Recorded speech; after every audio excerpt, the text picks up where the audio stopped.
ಭೂ ದಾಖಲೆಗಳ ಡಿಜಿಟಲೀಕರಣಕ್ಕೆ ಚಾಲನೆ ಕೊಟ್ಟಿದ್ದಾರೆ ಶಾಸಕ ಗಣೇಶ್. ಕಂಪ್ಲಿ ತಾಲೂಕು ಕಚೇರಿ, ಸರ್ವೆ ಹಾಗೂ ನೋಂದಣಿ ಇಲಾಖೆಗಳ ಎಲ್ಲ ಭೂ ದಾಖಲೆಗಳ ಸುರಕ್ಷಾ ಯೋಜನೆಗೆ ಕಂಪ್ಲಿ ಶಾಸಕ ಜೆಎನ್ ಗಣೇಶ್ ಅವರು ಚಾಲನೆ ಕೊಟ್ಟಿದ್ದಾರೆ. ಶಾಸಕ ಗಣೇಶ್ ರವರು ದೀಪ ಬೆಳಗಿಸುವ ಮೂಲಕ ಉದ್ಘಾಟಿಸಿದರು.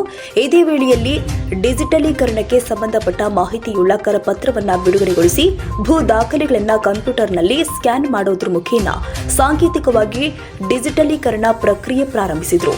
ಇದೇ ಸಂದರ್ಭದಲ್ಲಿ ಮಾತನಾಡಿದ ಅವರು, ನಿಮ್ಮ ದಾಖಲೆಗಳನ್ನು ನೇರವಾಗಿ ನಿಮ್ಮ ಕೈಗೆ ತಲುಪಿಸುವ ಯೋಜನೆ ಇದಾಗಿದ್ದು, ಶಾಶ್ವತವಾಗಿ ದಾಖಲೆಗಳನ್ನು ಡಿಜಿಟಲ್ ದಾಖಲೆಯಾಗಿ ಪರಿವರ್ತಿಸಲಾಗಿದ್ದು ಜನರಿಗೆ ಅನುಕೂಲಕರವಾಗುತ್ತೆ ಎಂದಿದ್ದಾರೆ.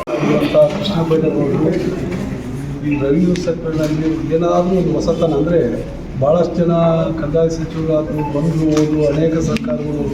ಆದರೆ ಇವತ್ತು ಮಾನ್ಯ ಮುಖ್ಯಮಂತ್ರಿಗಳು, ಜನಪ್ರಿಯ ಮುಖ್ಯಮಂತ್ರಿಗಳು ಆದಂಥ ಸಿದ್ದರಾಮಯ್ಯ ಸಾಹೇಬ್ ಅವರ ಸರ್ಕಾರ ಇವತ್ತೇನು ಕೃಷ್ಣ ಬೈರೇಗೌಡರಿಗೆ ಜವಾಬ್ದಾರಿ ನೀಡಿದ ಮೇಲೆ ಅವ್ರು ನಮ್ಮ ಭಾಳ ಸತೆ ನಾವು ಮತ್ತು ಅವ್ರು ಭೇಟಿಯಾಗಿ ಕುಂತ್ಕೊಂಡು ಮಾತಾಡಬೇಕಾದ್ರೆ ಈ ಇಲಾಖೆಯಲ್ಲಿ ಏನಾದರೂ ಬದಲಾವಣೆ ತರಬೇಕಂಬ ಒಂದು ಹೊಸ ಆಲೋಚನೆ ನಿಜವಾಗ್ಲೂ ಭಾಳಷ್ಟು ಖುಷಿ ಆಗ್ತಿದೆ. ಯಾಕಂದರೆ ನಾವು ಹಿಂದೆಲ್ಲ ಅನೇಕ ಜನ ರೈತರು ಮತ್ತು ಅನೇಕ ಜನ ನಮ್ಮ ಹತ್ರ ಬಂದು ಈ ಮೂಲ ಕಡತಗಳು ಅಂದರೆ ಮೂಲ ದಾಖಲಾತಿಗಳನ್ನೇ ಕೆಲವೊಂದು ಕಡೆ ಭಾಳಷ್ಟು ಒಂಥರ ಏನೋ ಒಂದು ಇದಾಗ್ತಿತ್ತು. ಅವ್ರಿಗೆ ದಾಖಲಾತಿಗಳು ಸಿಗಬೇಕಾದ್ರೆ ಭಾಳಷ್ಟು ಕಷ್ಟ ಆಗೋದು.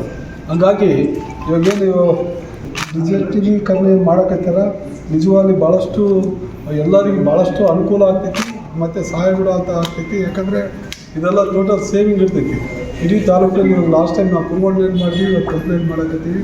ಹಾಗಾಗಿ ಎಲ್ಲರಿಗೂ ಕೂಡ ಭಾಳ ಸುಲಭ ರೀತಿಯಿಂದ ನಮಗೇನು ಡಾಕ್ಯುಮೆಂಟ್ ಸಿಗೋಂಥ ನಿಟ್ಟಿನಲ್ಲಿ ಇವತ್ತು ಸರ್ಕಾರ ಮುಂದೆ ಆಗಿದೆ.